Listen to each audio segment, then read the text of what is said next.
UPS and one of the largest postal workers union can't come to an agreement over their contract terms. Union members have gone over 600 days without a contract since the last one expired in 2023. Local 5's Alex Fulton explains how we got here and the demands from Metro postal workers. In October, the National Association of Letter Carriers bargaining team settled on a new contract with USPS leadership. However, when it came time for union members to vote, they rejected it. A day of single-digit degrees didn't stop postal workers from making their voices heard. This is the People's Post Office. This is our post office. The workers from across the metro want their contract to include better protections for recent crimes against carriers.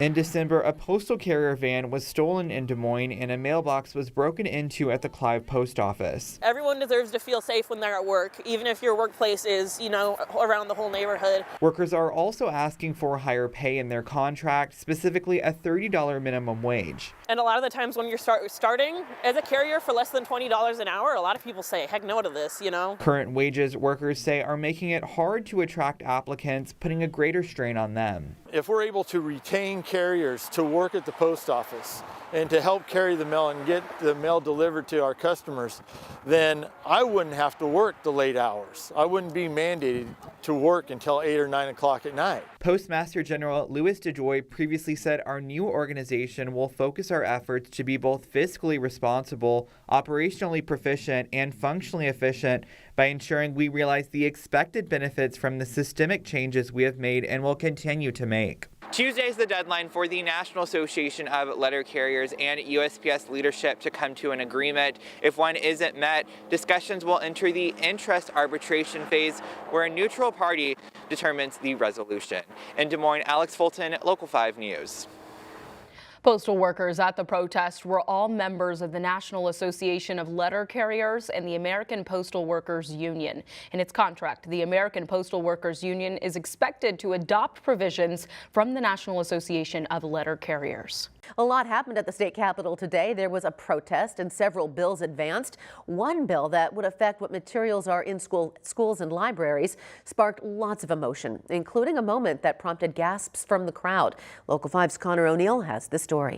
The House Education Subcommittee on Monday held a tense meeting with more than 100 people crammed inside to comment on a bill up for debate that would prohibit obscene materials from being offered at schools and public libraries. Our libraries continue this grooming barrage against our young people with this loophole that you are asking to repeal, praise God. People in favor argued it will keep public spaces safe and appropriate for all, and that there should be accountability for providing materials or programs to our children that are not age appropriate. The children's and young adult sections of a library should serve as spaces for learning and growth, not repositories for sexualized content that confuse and distress young minds. But a proponent of the bill cut off an opponent's speech with this. Not that you find it objectionable, but that it meets the, excuse me.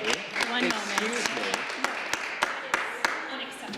We will need to maintain decorum in the subcommittee. Could you please come up and remove the books off of there? Opponents of the bill later argued censorship is not okay and no library is buying sexual materials for children, so the bill is to intimidate librarians. And if you really are concerned about what your kids are reading, maybe you should step up and parent your children. What they're watching on YouTube is more upsetting than what they're reading. They're trying to push their prejudice. This has nothing to do with saving the children. This has nothing to do with anything except they are prejudiced. Legislators did not explicitly define what is considered obscene materials. The bill advanced on a 2-to-1 vote, bringing it one step away from floor debate in the House. Des Moines police shared new body camera video with us today of an incident last month when 2 officers shot and killed a man. As Local 5's Connor O'Neill outlines, we're getting a first look at what led up to that shooting, and we do want to warn you this video could be unsettling. Connor. Stephanie, well, earlier this week, the State Attorney General's office concluded that both officers' use of deadly force was legally justified, and this all started when 2 Des Moines police officers were serving an arrest warrant on January 2nd.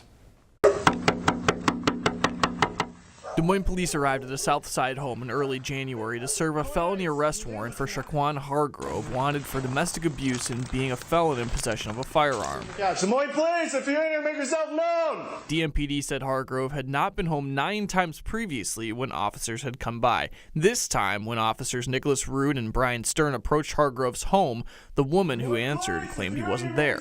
The officers went inside and called out for Hargrove multiple times, asking to see his hands, but no one answered.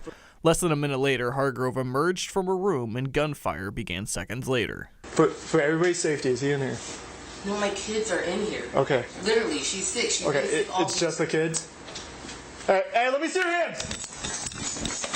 Let me see your hands! Hargrove fired a shot at Officer Rude, who retreated. Officer Stern came in to assist, and gunfire exchanged for a few more seconds before Hargrove entered the room, and both officers fired over a dozen shots at him.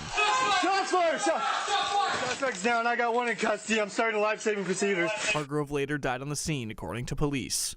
The Iowa Attorney General's office concluded Monday that Hargrove was an immediate threat to not only officers, but the other woman in the house and her children, who were hidden in each room Hargrove fired into and out of. And per department policy, both Des Moines police officers involved remain on administrative assignment. In July, Emma Frericks was hired as a physical science technician at the Central Midwest Water Science Center. She was in a probationary phase. That essentially means she could have been offered a contracted position after a year.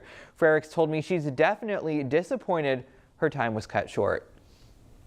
I was really upset. I wasn't expecting it. Last Friday, Emma Frericks learned she was being let go from the Central Midwest Water Science Center in Iowa City. It was a little bit weird. So there was a lot of things being said, and the main thing was that they did not want me to go. The next day, she got this letter from the U.S. Department of Interior, which oversees her former place of work. It accused her of failing to demonstrate fitness or qualifications for continued employment. The thing is, I never had a meeting implying or even an official sit down letter saying, here is your performance review. You're not doing a good job. In her role, she took water samples from streams across the country and separated the water from sediment. I was really excited to work for the U.S. Geological Survey. I've always wanted to work as a civil servant in the public works, doing science for the people. It seemed to be the perfect fit, something Frericks could even make a career out of. When I interviewed and when they told me about this job, it was because my supervisors are getting to the point where they're getting ready to retire, and so they were looking for someone to take over. Frericks is concerned being terminated in this manner might cause a ripple effect. We have a fear that I might be denied unemployment, and this could possibly be on my record forever. Now, Frericks says a number of her colleagues were also let go. She does want to continue doing environmental work and will likely apply for some other jobs outside the state of Iowa. Stephanie? Well, imagine your child getting free college tuition or additional money just to attend. That's what some Iowa lawmakers are pushing for. Our Connor O'Neill is here with how it would work as a bill advances through the State House.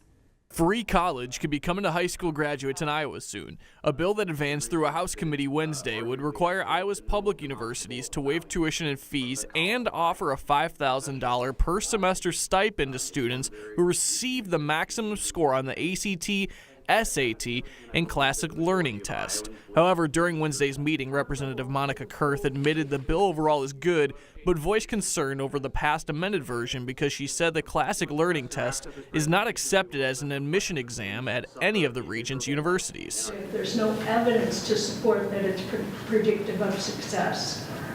The Board of Regents has recommended keeping the CLT out of the admissions decision. And so I encourage a no on the amendment. Proponents of the amended bill say the CLT is comparable to the ACT and SAT, and all options should be available to students. The legislation is designed to keep Iowa's brightest students in state, as those who receive perfect marks would be required to attend one of Iowa's public universities. One Democrat voted with all Republicans in favor of the bill. Because the bill advanced through committee level on Wednesday, it now becomes eligible for being debated on the House floor. Reporting from the state capitol, Connor O'Neill, Local 5 News. Now, a perfect score on the ACT sounds great and ambitious, but how many students actually achieve it? We found out in a typical year, less than 1% of students who take the standardized tests receive a perfect score of 36. Well, the Grand Concourse at the Iowa State Fairgrounds will look a little different this year. Local 5's Larissa Leone joins us with what changes we can expect this fair season. Larissa. Well, Stephanie, today the Iowa State Fair Board held a special board meeting to select which business will move into the space formerly held by the Steerenstein. Only one business took home the blue ribbon and gained approval from the board to move forward with their plans. There is over 160 days until the Iowa State Fair, but preparations are already underway. All in favor, say aye. Aye. Opposed? Motion carries. At a special fair board meeting, it was announced that Blue Ribbon Bar and Eatery has been selected to take the space formerly held by the Steerenstein on the Grand Concourse. The owners of the Blue Ribbon also run the Rib Shack and What's Your Cheese. Those with the eatery share what fairgoers can expect to see this season. Large blue neon pieces, very big, very bold. Blue uplighting in areas, blue downlighting on bar rails, and that ceiling will be a span of blue net lighting. 27 businesses expressed interest in the spot, and the board then narrowed it down to 7. Those candidates then showed their vision for the space before the board announced they selected Blue Ribbon Bar and Eatery, saying the decision wasn't easy. The applications that we were able to experience yesterday in this process were all very good. The Steerenstein has been a stop at the Iowa State Fair for many years, known for selling their beloved 27-degree beer, a tradition the eatery intends to uphold. We will continue with the familiar 27-degree beer, definitely a staple of that location. In addition to this, we will have a complete line of infused spirits. Apart from the beer, the Blue Ribbon Bar and Eatery will have locally sourced foods that include gluten-free options and a variety of entertainment. A unique vibe, great drinks, and beer that's still cold, free entertainment that has something to offer for everyone, and great food at a great value, which we think is very important. The Blue Ribbon Bar and Eatery's menu is something to be excited about, as the owner has led both the Rib Shack and What's Your Cheese to win Best New Fair Food 3 times. Stephanie. Unity Point Health is now strongly suggesting those who work with patients wear a mask. Local 5's Alex Fulton is looking into the latest numbers for us tonight. Alex. Well, Stephanie, CDC data shows Iowa currently has a very high level of influenza activity. In fact, about 38% of PCR tests were positive for the flu the week of February 8th. That's according to the Iowa Department of Health and Human Services. So the University of Iowa is seeing a lot of inpatients. Both Iowa Healthcare, it has been incredibly busy recently with influenza A, and Unity Point Health are reporting high numbers of flu cases, including hospitalizations. No one is immune, and people both young and old are being hospitalized. Unity Point nurse practitioner Janae Brown says that lower vaccination rates could be a contributing factor. I feel like this year I've had more hesitancy towards immunizations than I've had in the past, and I don't know if people are getting exhausted of all the shots or what's going on there. This graph from the Iowa Department of Health and Human Services shows only about 27% of Iowans ages 6 months to 8 years have gotten vaccinated this season. That's almost 30% lower than the 2020-2021 season. Dr. John Rovers with the Iowa Public Health Association stresses that it's not too late to receive a flu vaccine. If you do come down with something serious like flu, what they'll do is the flu that you come down with is going to be less serious. You're less likely to wind up in the hospital. You're less likely to die. Medical professionals say that message is especially important to remember because flu season is far from over. Despite it feeling like everybody around us has already gotten sick, we still have the tail end of the season to look forward to. The flu vaccine takes 2 weeks to become effective, which is another reason why doctors recommend getting it sooner rather than later. Legislation requiring local police to carry out federal immigration tactics is advancing at the state capitol. We're talking ICE procedures like executing warrants on people living in Iowa illegally. It got people talking and tempers heated, as our Connor O'Neill saw firsthand.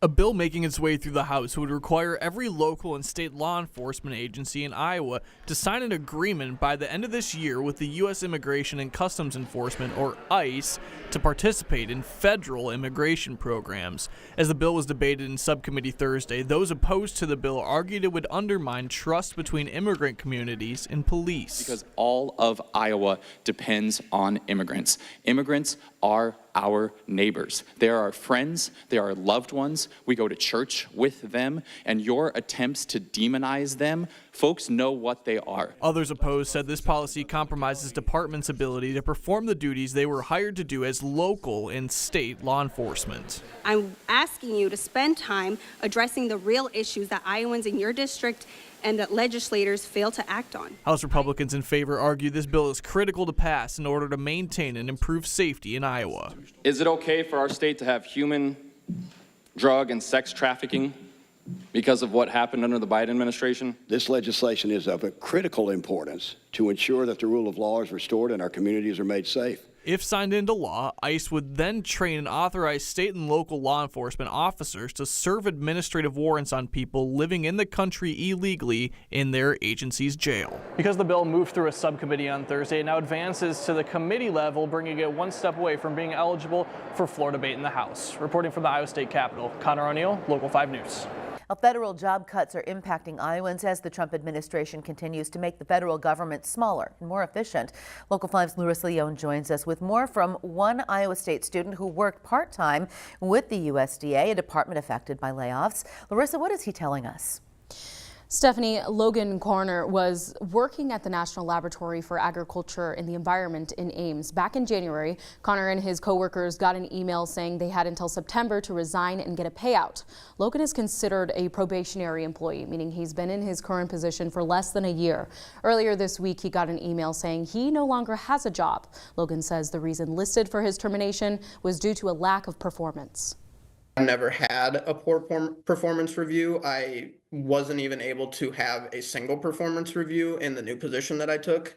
In my 2.5 years before I took my new position, I had never had a bad performance review, and I was also 2022 Student Employee of the Year. According to the Associated Press, 220,000 federal employees have less than a year on the job as of March. Now let's take a look at some of those federal layoff numbers by departments. According to the Associated Press, the Department of Veterans Affairs announced the dismissal of more than 1,000 employees who have been employed for less than 2 years. The Department of Education saw at least 39 people receive the pink slip, and the CDC lost close to 700 employees. The IRS is set to lose thousands of probationary employees. Now, some departments who received notices of layoffs have learned those decisions have been rescinded. Hundreds of employees in the Energy Department were laid off on February 13th, but then hours later that decision was reversed. Right now, there isn't an official figure on the amount of total firings and layoffs. A lot of changes for those federal workers.